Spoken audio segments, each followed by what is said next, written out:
Friends, ये सर्दियों में ब्लड प्रेशर का खतरा क्यों बढ़ जाता है?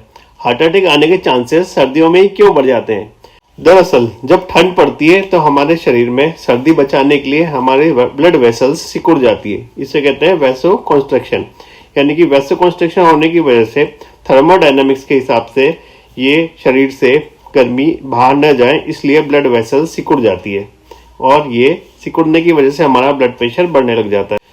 वैसे कॉन्स्ट्रिक्शन की वजह से दिल को ज़्यादा काम करना पड़ता है और दिल का काम बढ़ जाता है, जिस वजह से ब्लड प्रेशर बढ़ने लग जाता है। और इसकी वजह क्या है? सर्दियों में हम कम पानी पीते हैं, डिहाइड्रेशन, नमक खाना और ऑयली फूड लेना, कम चलना फिरने की वजह से हमारा वजन बढ़ने लगता है, तनाव लेना और नींद कम होना, ये सब मिलकर बीपी को हाई फाई बना देते हैं। और सर्दियों में किन लोगों को ज्यादा खतरा रहता है? अगर कोई 60 साल से ऊपर है, हाई ब्लड प्रेशर रहता है, हाई कोलेस्ट्रॉल रहता है, तंबाकू और स्मोकिंग ज्यादा करता है, कोलेस्ट्रॉल की वजह से वो मोटापा ज्यादा बढ़ गया है, तनाव ज्यादा लेता है, नींद कम रहती है, या फिर ओवरवेट है, डायबिटीज है, या फिर कोई कार्डियक प्रॉब्लम है। बीपी बढ़ता है, इसका मतलब ये नहीं कि बीपी बढ़ रहा है नॉर्मल हो जाएगा। ये एक साइलेंट किलर होता है। इसकी वजह से आपको हार्ट अटैक हो सकता है, किडनी डैमेज हो सकती है, हार्ट फेलियर हो सकता है, आंखों की रोशनी कम हो सकती है, ब्रेन स्ट्रोक जैसी प्रॉब्लम हो सकती है।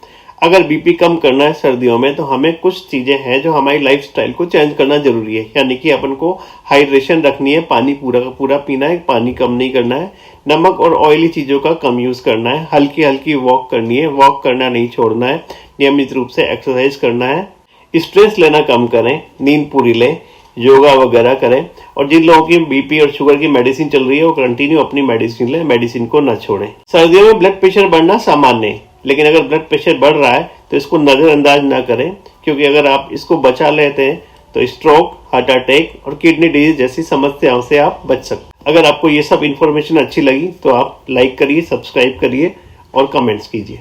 Thank you.